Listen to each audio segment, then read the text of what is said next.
Hello hello. আজকাল good morning বলছি না, কারণ এখন বাজছে প্রায় 12:30। হ্যাঁ, প্রায় 12:30 বাজছে। আর আজ সকাল থেকে একটুও ভিডিও করতে পারিনি, কারণ প্রচুর রান্নাবান্নার চাপ ছিল। আজকে কি জানি কেন আমার এত রান্নার ভূত চেপেছিল মাথায়। তো দেখো আমি কী কী রান্না করেছি। নিরামিষ শুক্রবার, টমেটো চাটনি, মুসুর ডাল, এটা হচ্ছে আলু দিয়ে মোচা দিয়ে তরকারি, ভেন্ডি সেদ্ধ, আমি ভালোবাসি। এটা হচ্ছে শাক, এখানে হচ্ছে সজনে ডাঁটা, সর্ষে, এখানে কি আছে, শিম আলু ভাজা। এইগুলো হলো আজকে দুপুরের। ভাতও আমার হয়ে গেছে। পরেও এই দেখো, আমি রাত্রিবেলায় আজকে পনির পরোটা বানাবো।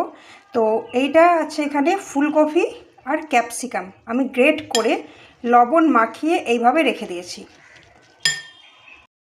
একটা কথা আমি কখনোই বলি না, কি জানি কেন খুব লজ্জা লাগে, যে আমার ভিডিওগুলো যদি ভালো লাগে তাহলে অবশ্যই সাবস্ক্রাইব করে দিন।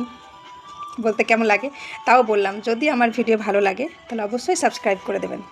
গোপালকে সবাই চুল এরকম মুকুট সবাই লাগায়, কিন্তু আমি কখনোই লাগাই না। কি জানি কেন, লাগাতে গেলেই মনে হয় আমার কেমন একটু অস্বস্তি লাগছে। ওকে আমার এই মুকুট, এই মুকুটেই যেন ওকে ভালো লাগে, এই যে এইটাতেই যেন ওকে আমার বেশি ভালো লাগে, চাঁদিরটাই। তো আজকে মনে হলো একটু পরাই। সাধারণত ওকে আমি পরাই না, তো সেই জন্য আজকে পাগড়ি আর চুল ওকে আমি পরিয়েছি। কেমন লাগছে বলো অবশ্যই। এই যে, তো যাই হোক, অনেক বেলা হয়ে গেল, প্রচুর কাজ হলো।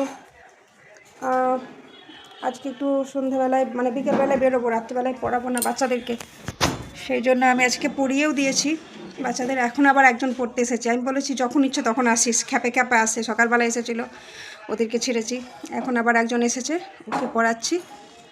তো যাই হোক, আজকের মতন এই পর্যন্তই। আবার দেখা হচ্ছে কালকে রান্নাবান্না নিয়ে। রাধে রাধে।